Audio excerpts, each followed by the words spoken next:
in the book also about the fact that Vancouver as a port city is very useful to these drug cartels or these loan sharks, the underground banks. And then you also talk about human trafficking that comes through. Could you talk a little bit about that?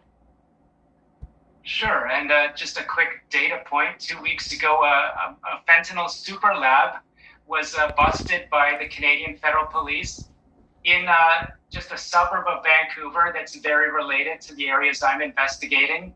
Police said that it could produce 10 million fatal doses of fentanyl per week. Whoa. 10 million. That's enough to kill a third of the Canadians. And this gets to my point that the precursors coming in from factories in China are pressed up in labs, whether they're in mansions, single homes, or warehouses. Vancouver has become a crucial hub for that fentanyl production and a transshipment point. And so people that are watching this interview in United States, Japan, Australia, have to look at Canada for responsibility. The city of Toronto suburbs, the suburbs in Vancouver are very responsible for sending fentanyl around the world. The port of Vancouver, just like ports on the coast of Mexico, are important both for trade coming in and for fentanyl precursors coming in and for this underground banking cycling of money going out. So if we're talking about ships, we're talking about legitimate trade items, we're talking about precursors hidden in the bowels of the ships. And of course, sometimes we're talking about humans being trafficked as well from the southern coast of China. It's a big issue. What I call the fentanyl kingpins, these would be the people that are bigger than El Chapo ever was, the people that are making the most money off of heroin and fentanyl. They have been most responsible for human trafficking into Canada's west coast.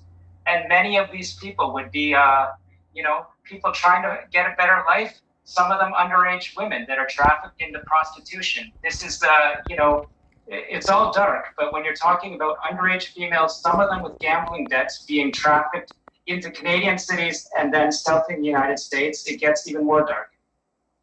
I know there's been a movement to label the Chinese Communist Party as a transnational criminal organization. And just the more and more I hear, that seems like a very accurate label. There's a very, I believe his name is Garneau, a very, respected journalist in Australia that spent a lot of time in China. I believe he's made a similar observation, if not exactly the same, that at a high level in the party, those connections to organized crime, to triads, are very strong. Therefore, is it that much of a leap to compare them? Some would put Russia in the same category of, if there's that level of collusion, it's a racket. The gangsters in the racket, the officials in the racket, they're all in the same racket. Is the Politburo involved in organized crime? I can't say it that blankly, but we can say that people from the Politburo have been involved with loan sharks and organized crime. I mean, if you go specifically back to the origins of the Chinese Communist Party, what Mao Zedong had said, and he said it, he wrote it, that what we, the Communist Party, want is for the scum of society to take the lead in creating a China run by the Communist Party. In other words, he was recruiting criminals, or what he called the scum of society, to be part of the upper echelon of the party, because he needed those people in order to do things like kill the landlords and suppress the intellectuals and infiltrate the KMT so that his Chinese Communist Party could gain power.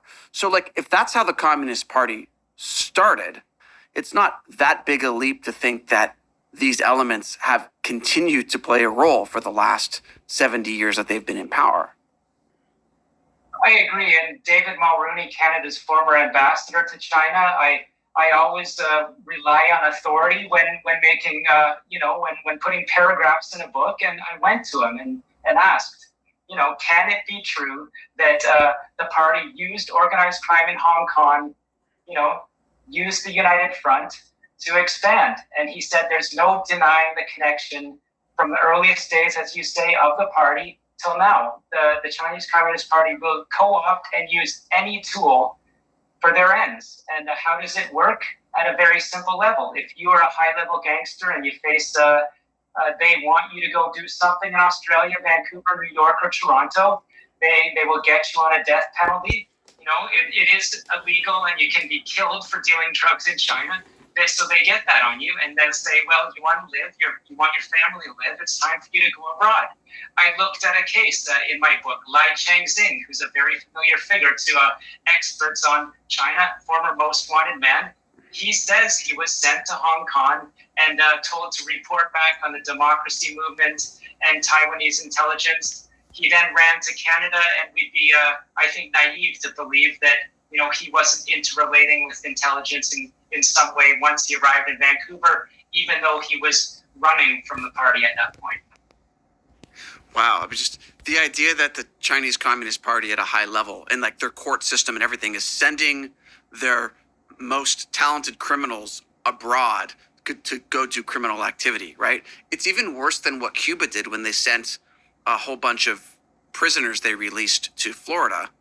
But in that case, they were just releasing criminals to the United States. Here, it's more like the Chinese Communist Party is releasing criminals and then giving them a specific direction for, you know, gathering intelligence on dissidents or, you know, getting involved in this and that. Like that's an insane level of pushing criminality abroad. It is, and again, for viewers that are thinking that's a leap too far, look, the FBI said last year, cyber criminals were trying to hack into, world institutions that are trying to, get a vaccine for COVID-19, and organized crime in China was being used to try to hack in and steal that intellectual property. The FBI said China has joined that. I think they said, very, let's just say, shady group of nations that will use organized crime. And so whether it's releasing your most violent and cunning gangsters into other cities and using some of their drug proceeds, whether it's allowing, fentanyl precursors to go other countries without cracking down, or cyber hacking, it is all forms of co-opting and using organized crime. I mean, last year, the U.S. shut down the Chinese consulate in Houston because they felt it was a center for criminal activity. There you go. I don't need to say any more. That, the People's Liberation Army operatives, very present in U.S. and Canadian cities.